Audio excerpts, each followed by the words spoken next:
그러므로 형제들아 우리가 빚진 자로 돼 육신에게 져서 육신대로 살 것이 아니니라. 너희가 육신대로 살면 반드시 죽을 것이로되 영으로서 몸의 행실을 죽이면 살리니 무릇 하나님의 영으로 인도함을 받는 사람은 곧 하나님의 아들이라. 아멘. 오늘 본문의 말씀을 가지고 당신도 빚진 자입니까? 라는 제목으로 하나님이 주시는 말씀과 은혜를 함께 나누기를 원합니다.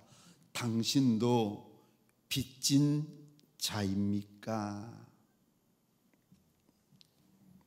우리는 우리 구주 예수 그리스도의 십자가 보혈의 빚진 자들인 줄 믿으시기 바랍니다. 십자가에서 흘린 그 많은 눈물, 그 많은 주의 보혈과 은혜의 빚진 자들입니다. 주의 은혜의 빚진 자가 저와 여러분들입니다.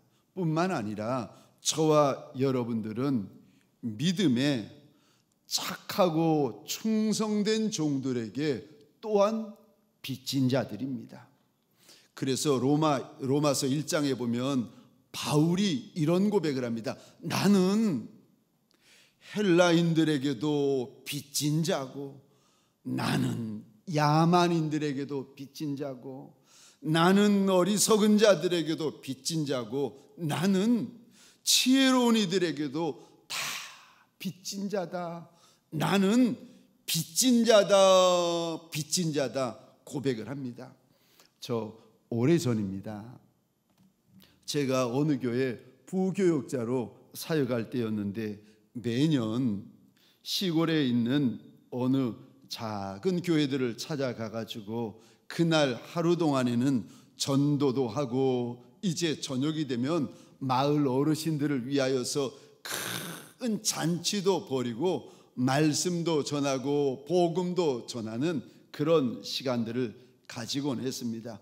어느 해 5월이었습니다.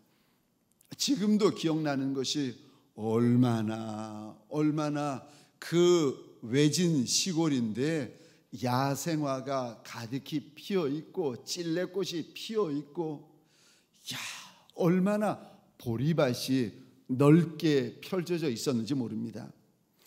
경남 창원에 있는 어느 작은 시골 교회였는데 그 교회를 섬기시는 분은 여전사님이셨습니다. 나이 31살에 그 교회를 가신 거예요. 그래가지고 20년째 그 교회를 섬기고 계셨습니다. 그러니까 나이 50대던 해에 저희가 찾아갔었는데 그 교회 성도분이 몇 분이신가? 딱 4분이셨습니다. 가장 젊은 분이 60대 중반이시고 가장 나이 많으신 분이 80대 중반이신 거예요. 한 주 헌금이 10,000원.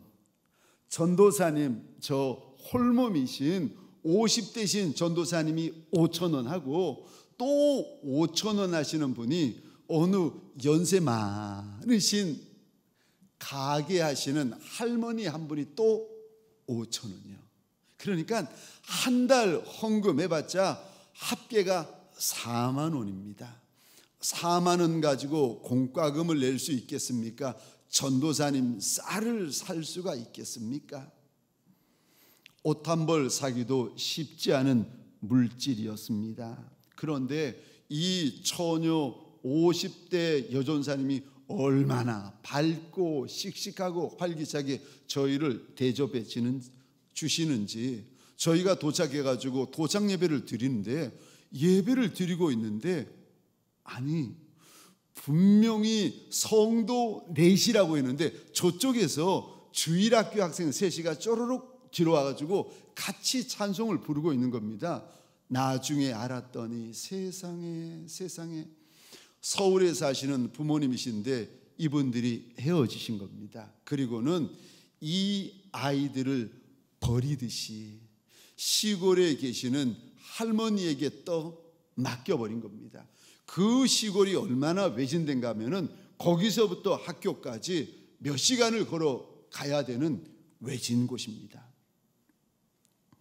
전도사님이 사시던 집이 얼마나 허름한지 전도사님이 자랑을 하는 거예요. 온 지 20년 만에 이게 집을 하나 이렇게 조립식 방을 하나 짓게 되었다고. 여름은 너무 덥고 겨울은 너무 추운데 20년 만에 드디어 우리가 조립식 방 하나 제가 가지게 되었다고 너무 좋아하는 겁니다. 제가 그 여전도사님의 그 모습, 그 사역을 지켜보고 돌아오면서 하나님 앞에 이렇게 물었습니다.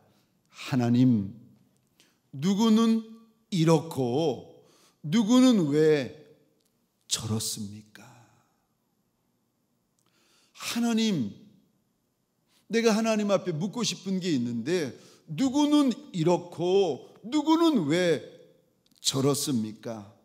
똑같은 사역자인데 누구는 좋은 교회에서 좋은 성도, 좋은 일꾼들에게 사랑받고 존경받고 있는데 누구는 왜 이런 외진 곳에서 이렇게 사역하고 있는 겁니까?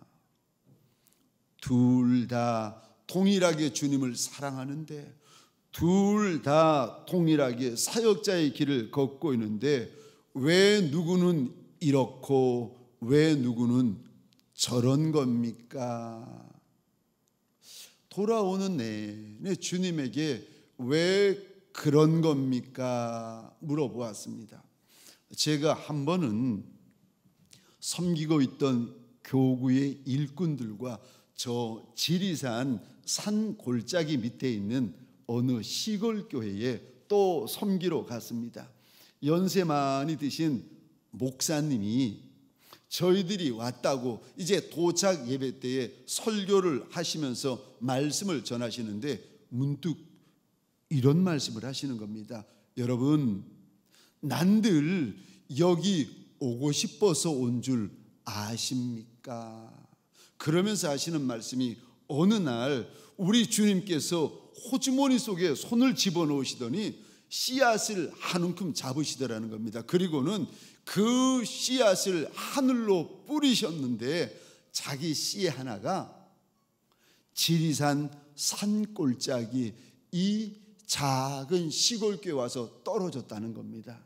그래서 주님의 말씀에 순종하느라고 내가 여기 온 거지 난들 여기 오고 싶어서 온 줄 아십니까? 하시면서 그 연세 드신 목사님이 강대상 위에서 눈물을 뚝뚝 흘리시는 겁니다. 내가 여기 오고 싶어서 온 줄 아십니까? 주님이 가라고 하셔서 순종하느라고 여기 와 있다면서 그분이 우시는 겁니다. 제가 그 말씀을 들으면서 깨달았습니다. 지금 내가 있는 이 자리가 내가 잘나서 내가 잘해서 내가 똑똑해서 있는 자리가 아니구나.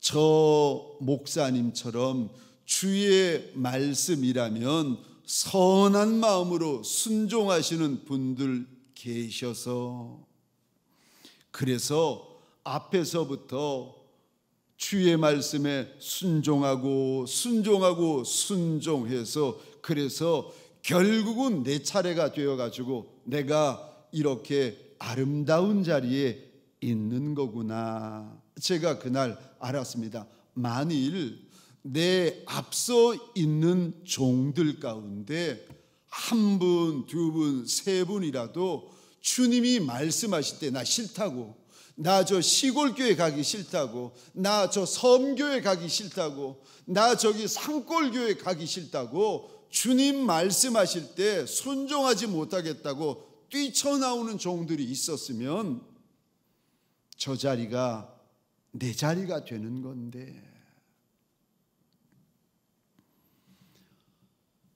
믿음으로 주인의 말씀에 순종하는 내가 그 이름을 알지 못하는 많은 이들의 선한 순종이 있기 때문에 나한테 이 자리가 있는 거고 이 순간이 있는 거고 이 시간이 있는구나. 그때 제가 알았습니다.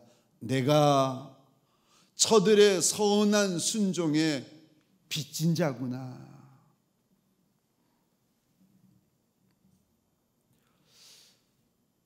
저와 여러분들에게 소원합니다.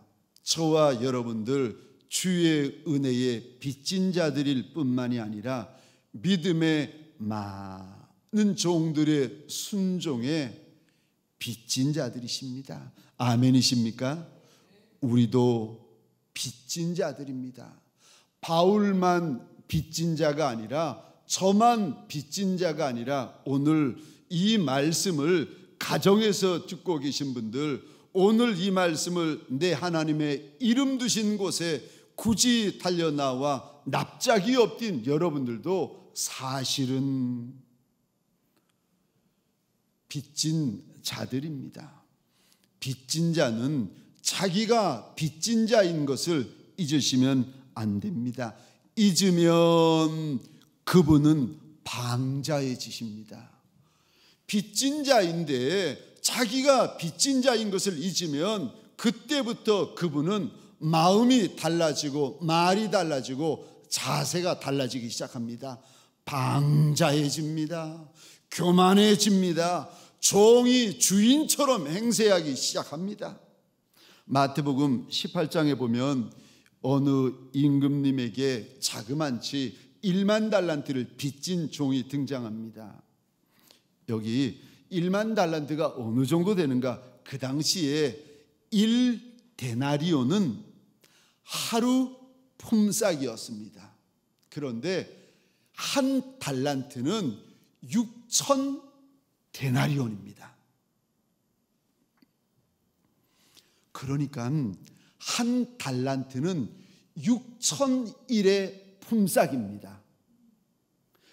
쉽게 말해서 한 달란트는 16년 동안 하루도 쉬지 않아야 받을 수 있는 큰 금액의 품삯입니다.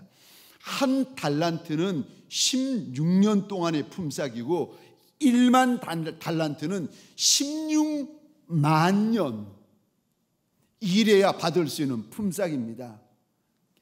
따라오시겠습니까? 아시겠죠? 야, 하루 품삯을 5만 원이라고 하면은 계산해 보니까 16만 년이면은 3조입니다. 그러니까 아니 5만 원만 해도 3조인데 16만 년 동안의 품삯을 임금님에게 빚졌다? 이거는 처자식을 팔고 가진 재산을 다 팔아도 이건 도저히 갚을 수 없는 빚진 자입니다. 그런데 사정하는 종의 모습을 보면서 임금님이 그 많은 빚을 탕감을 해줍니다. 그런데 이 빚진 자가 나오다가 자기한테 고작 100데나리온 빚진 자를 용서하지 아니하고 감옥에 집어 넣어버립니다. 빚진 자가 자기가 빚진 자인 것을 잊어버리면 방자해집니다. 사랑하는 성도님들에게 소원합니다. 저와 여러분들 빚진 자인 줄 믿으시기 바랍니다. 빚진 자라면 내가 어찌 살아가야 되는가? 내가 주의 은혜에 빚진 자고 내가 믿음으로 착하고 충성되게 주인에게 순종한 많은 이들의 선한 순종 때문에 오늘이 있는 줄 아는 빚진 자인 줄 내가 정말 안다면 내가 어떻게 살아가야 되는가? 내가 어떻게 빚진 자로 사는 것이 바르게 살아가는 것입니까? 첫 번째로 빚진 자는 자원함으로 사셔야 됩니다. 무슨 일을 하든 자원하는 심정으로 하셔야 됩니다. 그것이 빚진 자가 가져야 될 첫 번째 모습이고 첫 번째 자세입니다. 빚진 자는 주인에게 자원하는 마음으로 사셔야 됩니다. 출애굽기 35장에 보면 출애굽한 지 3개월 만에 이스라엘 백성들이 시내산에 도착을 합니다. 그리고 시내산 밑에서 1년을 머무는데 어느 날 하나님이 모세에게 모세야 모세야 성막을 만들어라 말씀을 하십니다. 그런데 성막을 만들 때 이스라엘 백성들에게 금붙이나 은붙이나 놋덩어리나 각양 색실을 가져오라고 해라. 그런데 마음에 원하는 자만 내면 된다고 일러주라고 하십니다. 제가 창세기 출애굽기 35장입니다. 5절부터 9절까지를 제가 읽겠습니다. 너희의 소유 중에서 너희는 여호와께 드릴 것을 택하되 조건이 있습니다. 마음에 원하는 자, 원하지 않는 자는 하지 말라고 하십니다. 마음에 원하는 자는 누구든지 그것을 가져다가 여호와께 드릴지니 곧 금과 은과 녹과 청색, 자색, 홍색 실과 가는 배실과 염소 털과 붉은 물 들인 수장의 가죽과 해달의 가죽과 조각목과 등유와 및 관유에 드는 향품과 분향할 향을 만드는 향품과 호마노며 애복과 흉패에 물릴 보석이니라. 성막에 들어갈 물품들, 그게 금덩이여도 괜찮고 은덩이여도 괜찮고 놋덩이여도 괜찮고 실 조각이어도 괜찮다는 겁니다. 가죽 조각이어도 괜찮은데 조건이 하나 있는데 마음에 원하는 자만 가지고 와라 그랬더니 21절 보겠습니다. 마음이 감동된 모든 자와 자원하는 모든 자가 와서 회막을 짓기 위하여 그 속에 쓸 모든 것을 위하여 거룩한 옷을 위하여 예물을 가져다가 여호와께 드렸다. 22절에도 또 이렇게 하나님이 말씀하십니다. 곧 마음에 원하는 남녀가 와서 팔찌와 귀걸이와 가락지와 목걸이가 여러 가지 금품을 가져다가 사람마다 여호와께 드렸다. 29절입니다. 우리 같이 한번 읽겠습니다. 시작. 마음에 자원하는 남녀는 누구나 여호와께서 모세의 손을 빌어 명령하신 모든 것을 만들기 위하여 물품을 드렸으니 이것이 이스라엘 자손이 여호와께 자원하여 드린 예물이니라. 아멘. 아멘. 하나님께서 이스라엘 백성들의 모습을 보시면서 이렇게 계속 말씀하십니다. 마음에 감동된 자들, 다시 말해서 자원하는 자가 드렸다, 자원하는 자가 드렸다, 자원하는 자가 드렸다. 그런데 36장에 보면은 자원하는 이스라엘 백성들이 얼마나 많았는가 하면은 너무 많은 그 금덩이, 은덩이, 조각목들, 색시를 가지고 와가지고 일꾼들이 일에 방해된다고 모세에게 투덜거릴 정도로, 그래서 모세가 더 이상 가지고 오시면 안 된다고 광고할 정도로 이스라엘 백성들이 지나치게 힘에 지나도록 자원해서 가지고 왔는데, 아니 이들이 왜 이렇게 힘에 지나도록 자원해서 가지고 왔을까? 왠 줄 아십니까? 왜냐하면 불과 3개월 전에 자신을, 우리 가정을 애굽에서 출애굽시켜 주신 하나님의 그 큰 은혜를 잊지 않았기 때문인 줄 믿으시기 바랍니다. 잊지 않아야 자원할 수가 있습니다. 잊으면 마음이 달라집니다. 잊으면 말이 달라집니다. 잊어버린 분들은 자세가 달라지기 시작합니다. 잊어버린 분들은 안 됩니다. 내가 정말 우리 주님의 은혜에 빚진 인생인 줄 아신다면 우리 하나님이 서 계신 자리에서 서로 그 자리가 내가 보기에 광야 한복판에 서 있는 것과 같다 할지라도, 그래도 무슨 일을 하든 죄 짓는 일만 아니라면 이단만 아니라면 특별히 주의 일을 할 때에 자원해서 하시기를 주의 이름으로 축원합니다. 시켜서 하는 일이 아니라 자원해서 하는 일. 왜요? 저는 오늘 본문을 보면서 참 이상이 있습니다. 하나님이 금덩이 갖고 와라, 은덩이 갖고 와라, 조각목 갖고 와라, 색실 갖고 와라, 하나님이 말씀하셔서 갖고 왔는데 성경에 보니까 아니요, 마음에 감동을 받아서 가지고 왔다고 하나님이 말씀하시고 자원해서 가지고 왔다고 하나님이 일러주십니다. 저와 여러분들 정말 내가 이 자리에 있는 것은 은혜의 빚진 자인 것을 아신다면, 주의 은혜 때문인 줄 알고 착하고 충성된 종들의 많은 선한 순종 때문에 내가 이 자리에 있는 줄 아신다면, 무슨 일을 하든지 간에 자원하는 마음, 자원하는 심정으로 감당하시는 하나님의 사람들 되어지시기를 주의 이름으로 축원합니다. 빚진 자는 자원함으로 하셔야 되는 것입니다. 두 번째, 내가 정말 빚진 자인 줄 아신다면 두 번째 빚진 자는 무슨 일을 하든지 감사함으로 하셔야 합니다.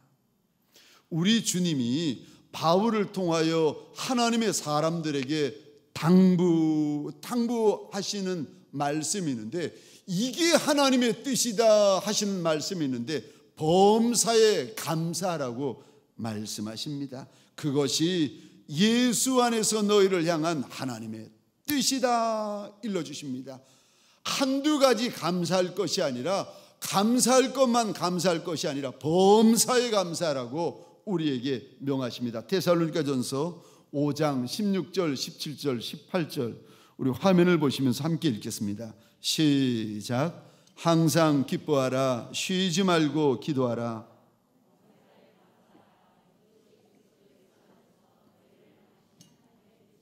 아멘, 아멘. 범사에 감사해야 된다. 범사에 감사해야 된다. 이것이 우리 구주 예수 안에서 우리를 향하신 하나님의 뜻이다라고 우리 하나님께서 일러 주십니다.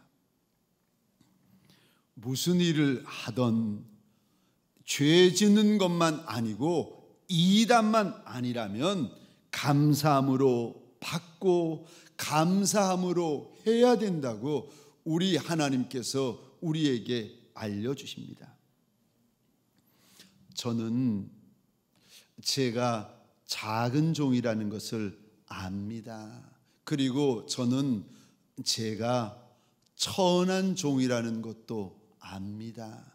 그리고 또 하나, 저는 제가 하나님과 사람들 앞에서 흔한 종이라는 것도 저는 압니다. 사실 말을 안 해서 그렇지 이 정도 영성, 이 정도 기도, 이 정도 수준, 이 정도 실력, 우리나라 안에서 너무 많고 너무 흔하지 않겠습니까? 그래서 저는 종종 하나님 앞에서 이런 고백을 합니다. 하나님, 내가 흔한 종입니다. 흔해 빠진 종인데 발에 채이고 밟히는 것이 나 같은 목사인데, 그런데 누구도 날 눈여겨보지 않고 누구도 날 주목해 주지 않는데, 어느 날 내 주인께서 내게 오시더니 내 이름을 주목하시고 내 인생을 들어가지고 이 아름답고 귀한 자리에 앉히시더라는 겁니다. 그래서 저는 늘 주님 앞에서 내가 빚진 자인 것을 잊지 않으려고 몸부림을 칩니다. 그래서 저는 우리 주님 앞에서 늘 감사하려고, 무엇이든지 감사하려고 하나님 앞에서 작정을 하고 몸부림을 칩니다. 지난주에 어느 세 가족, 이 코로나 한복판에 아니 있는 성도들도 지금 걱정이 되어가지고 나올까 말까 할 판인데 세 가족 부부가 저희 교회에 등록을 하셨습니다. 2층 목양실에서 그분을 뵙고 고맙다고 감사하다고 말씀을 드리면서 제가 그랬습니다. 그런데 그거 아시냐고, 지하철 2호선 몇 정거장만 더 가시면 여기보다 더 좋은 교회, 저보다 더 좋은 목사님이 있는 거 아시냐고. 그런데도 저희 교회에 와주시고 등록해 주셔서 정말 감사하다고. 저는 버스로 몇 정거장만 가면은, 지하철로 몇 정거장만 가면은 우리 교회보다 더 좋은 교회 있고 저보다 더 좋은 목사님이 얼마나 많은지 아는 목사입니다. 그런데도 와주시는 분들이 얼마나 고맙고 감사한지 새가족분들에게 저는 고맙다고, 감사하다고, 와주셔서 감사하고 등록해 주셔서 감사하다고 저는 고백을 합니다. 봄이면 봄이라서 감사하고, 여름이면 여름이라서 감사하고, 가을이면 가을이라서 감사하고, 찬바람 불고 눈보라 휘몰아치고 쌩쌩 차가운 바람 불면서 얼음 얼면 겨울은 겨울이라서 감사하고, 저는 하나님 앞에서 감사함을 잊지 않으려고 몸부림을 칩니다. 오래전입니다. 제가 어느 교회 부교역자로 사역하고 있을 때에 친구 목사님이 여름 휴가라고 저를 방문을 했습니다. 저희 집에서 차를 마시다가 둘만 있는 자리에서 저한테 문득 이렇게 물어보는 겁니다. 이 목사님은 이 목사 같은 목사에게 당신의 영혼을 맡길 수 있겠습니까? 그 이야기를 듣는데, 그 질문을 듣는데 그 순간에 제 심장이 덜컥하는 겁니다. 그리고 그 이야기를 이 목사도 듣고 있지만, 친구 목사도 듣고 있겠지만, 이 이야기를 내 옆에서 또 듣고 계시는 한 분, 내 주인이 듣고 계시는 줄 알아. 제가 부끄럽지만 솔직하고 정직하게 대답해야 되겠다 싶어가지고 제가 마음을 정하고 이렇게 대답했습니다. 목사님, 미안하지만 나는 나 같은 목사에게 내 영혼 못 맡깁니다. 오래 전이죠. 제가 했던 대답, 제가 했던 고백, 친구 목사에게 한 고백이 아니라 내 주인 되어 주시는 우리 주님께 한 고백이요. 하나님, 나는 나 같은 목사에게 내 영혼 못 맡깁니다.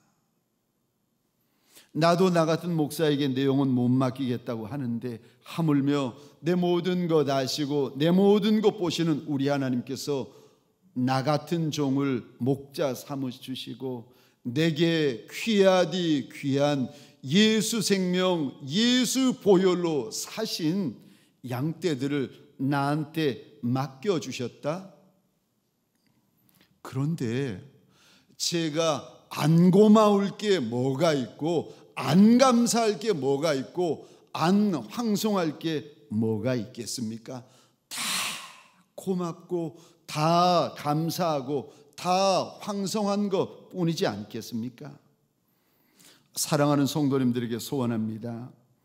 나 같은 것도 주의 남종 삼아 주시고 나 같은 것도 주의 여종 삼아 주셨는데, 나 같은 것도 우리 주님께서 생명 주시고 은사 주시고 여기까지 선대하시고 인자히 대하여 주셨는데, 저와 여러분들 하나님 앞에서 고맙지 않은 것이 무엇이 있고 감사하지 않은 것이 무엇이 있겠습니까?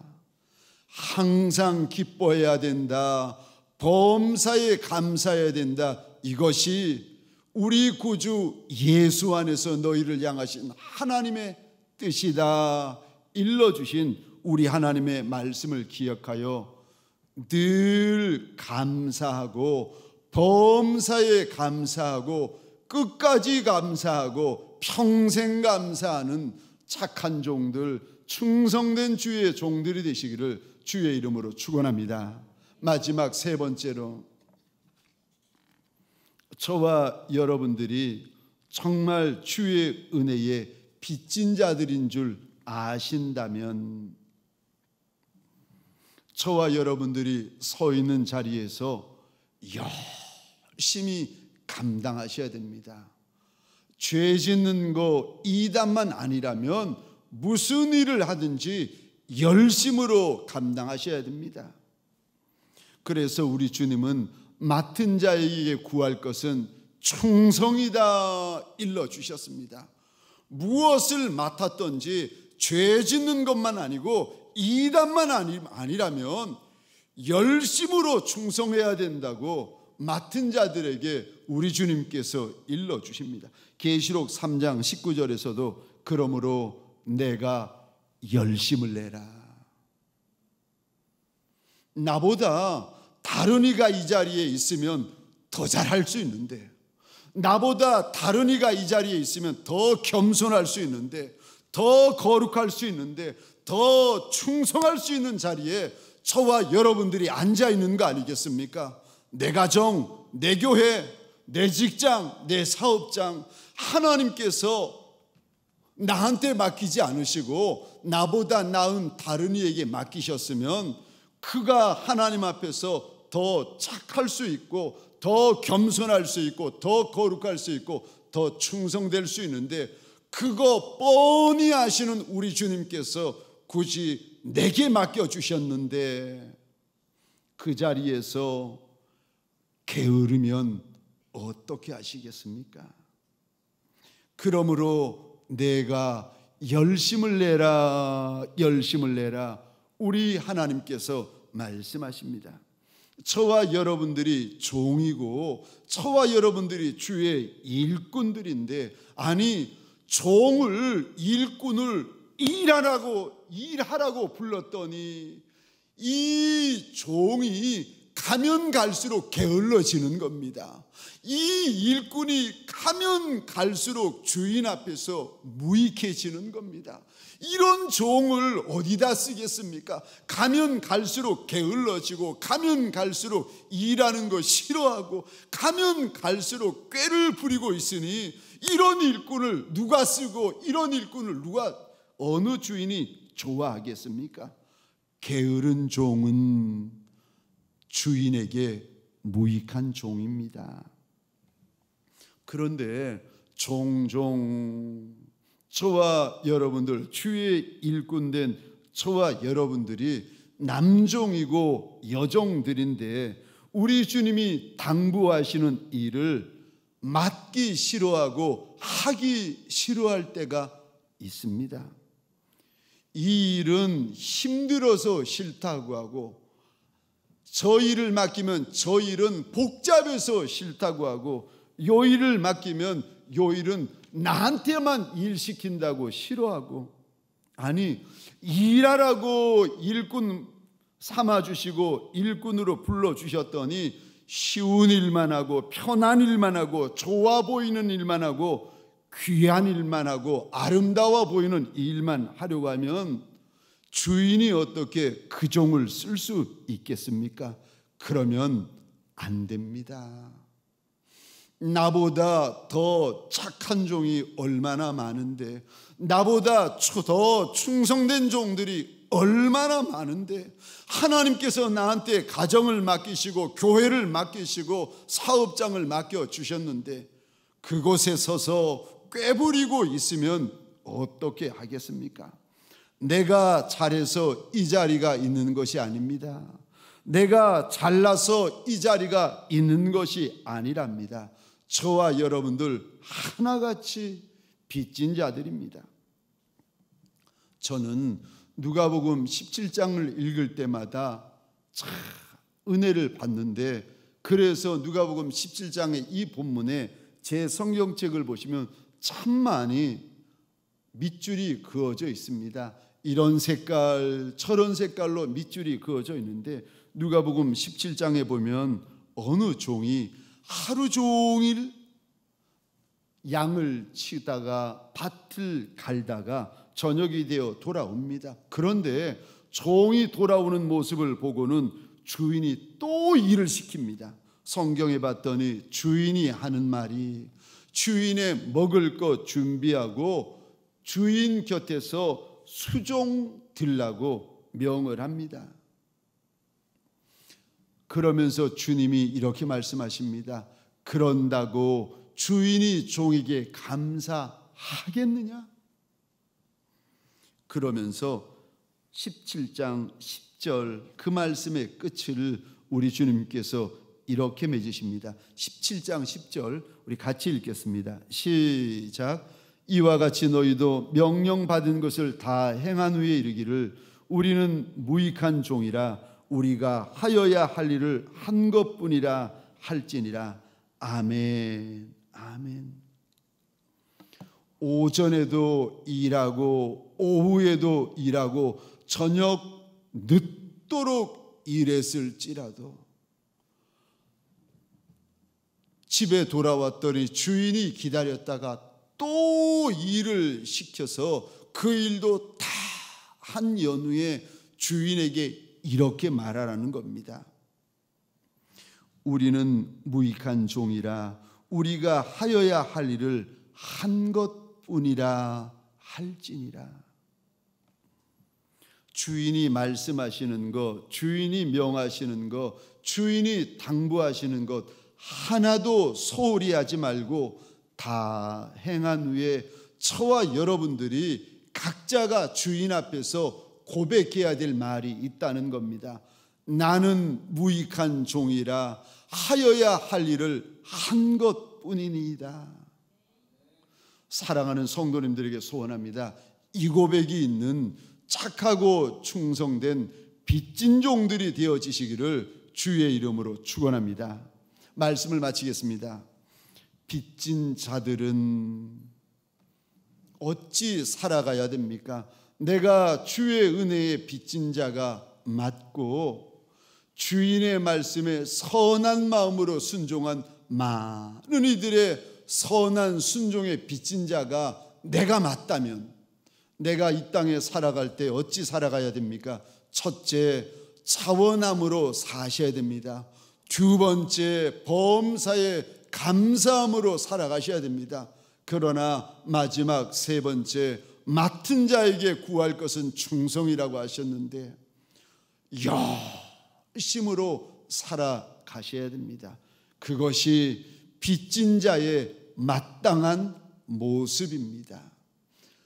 그렇게 살아도 자랑할 것 아무것도 없는 빚진 자의 마땅한 모습인 줄 알아 저와 여러분들 이 한 날도 이 한 주도 살아갈 때에 자원함으로 살고 감사함으로 살고 열심으로 달려가시는 종들이 되시기를 주의 이름으로 축원합니다.